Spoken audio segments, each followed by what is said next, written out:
الحمد لله نحمده ونستعينه ونستغفره ونؤمن به ونتوكل عليه ونعوذ بالله من شرور أنفسنا ومن سيئات أعمالنا من يهده الله فلا مضل له ومن يضلله فلا هادي له ونشهد أن لا إله إلا الله ونشهد أن محمدا عبده ورسوله أما بعد فإن خير الحديث كتاب الله وخير الهدي هدي محمد صلى الله عليه وسلم وشر الأمور محدثاتها وكل محدثة بدعة وكل بدعة ضلالة وكل ضلالة في النار فأعوذ بالله من الشيطان الرجيم بسم الله الرحمن الرحيم إن عدة الشهور عند الله 12 شهرا في كتاب الله يوم خلق السماوات والأرض منها 4 حرم ذلك الدين القيم فلا تظلموا فيهن أنفسكم وقاتلوا المشركين كافة كما يقاتلونكم كافة واعلموا أن الله مع المتقين برادران ملت، معزز سامعین اور ملت اسلامیہ کے نوجوانوں، جیسا کہ ہم سب جانتے ہیں کہ اسلامی مہینوں کے حساب سے ہم اسلامی مہینوں کے پہلے مہینے میں داخل ہو چکے ہیں۔ اب تک ہم 1444 ہجری 1440 پر 4 ہجری میں تھے، اب 1445 یعنی 1440 پر 5ویں ہجری میں داخل ہو چکے ہیں۔ محرم الحرام کا مہینہ اسلامی مہینوں کا آغاز کا مہینہ ہے۔ ہر قوم اور ہر مذہب کا ایک سال اور اس کی تاریخ ہوتی ہے۔ ان کے مذہب اور قوم میں جو یادگار واقعہ ہوتا ہے، اس واقعے کی طرف منسوب کر کے وہ اپنے سال کا آغاز کرتے ہیں۔ اسلامی سال کا آغاز بھی جو ہوتا ہے وہ ایک بہت ہی تاریخی، انقلابی اور بہت ہی زیادہ اہم واقعہ ہجرت کی طرف منسوب ہے۔ رسول اللہ صلی اللہ علیہ وسلم نے مکہ مکرمہ میں 13 سالہ زندگی گزارنے کے بعد جب آپ علیہ السلام کو نبوت کے بعد 13 سال کی اس مدت میں بہت سارے ظلم و ستم کا سامنا کرنا پڑا،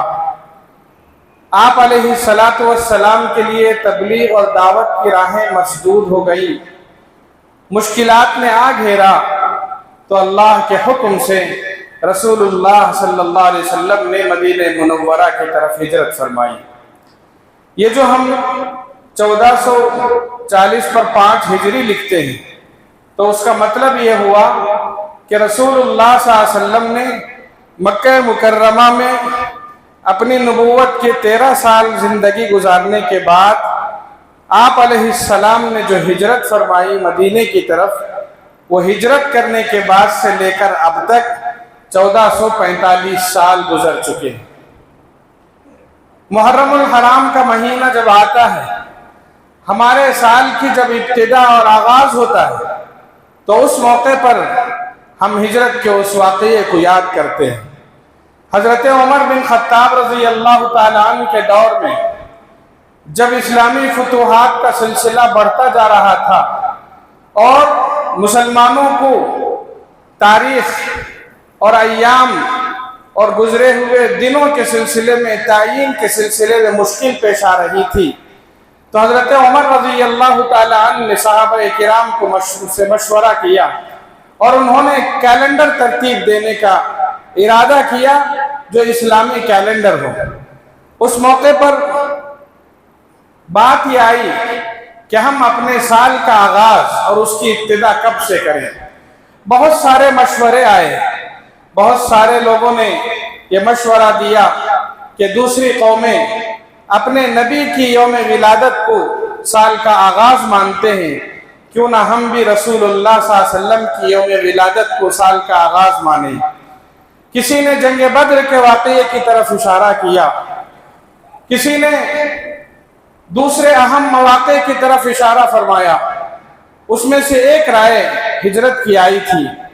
کہ رسول اللہ صلی اللہ علیہ وسلم نے جس دن ہجرت فرمائی اس واقعے کو اگر ہم ذہن میں رکھیں تو آنے والے مسلمانوں کے لیے یہ واقعہ ہمت، طاقت اور حوصلہ دینے والا واقعہ ہوگا۔ حضرت عمر رضی اللہ تعالیٰ عنہ نے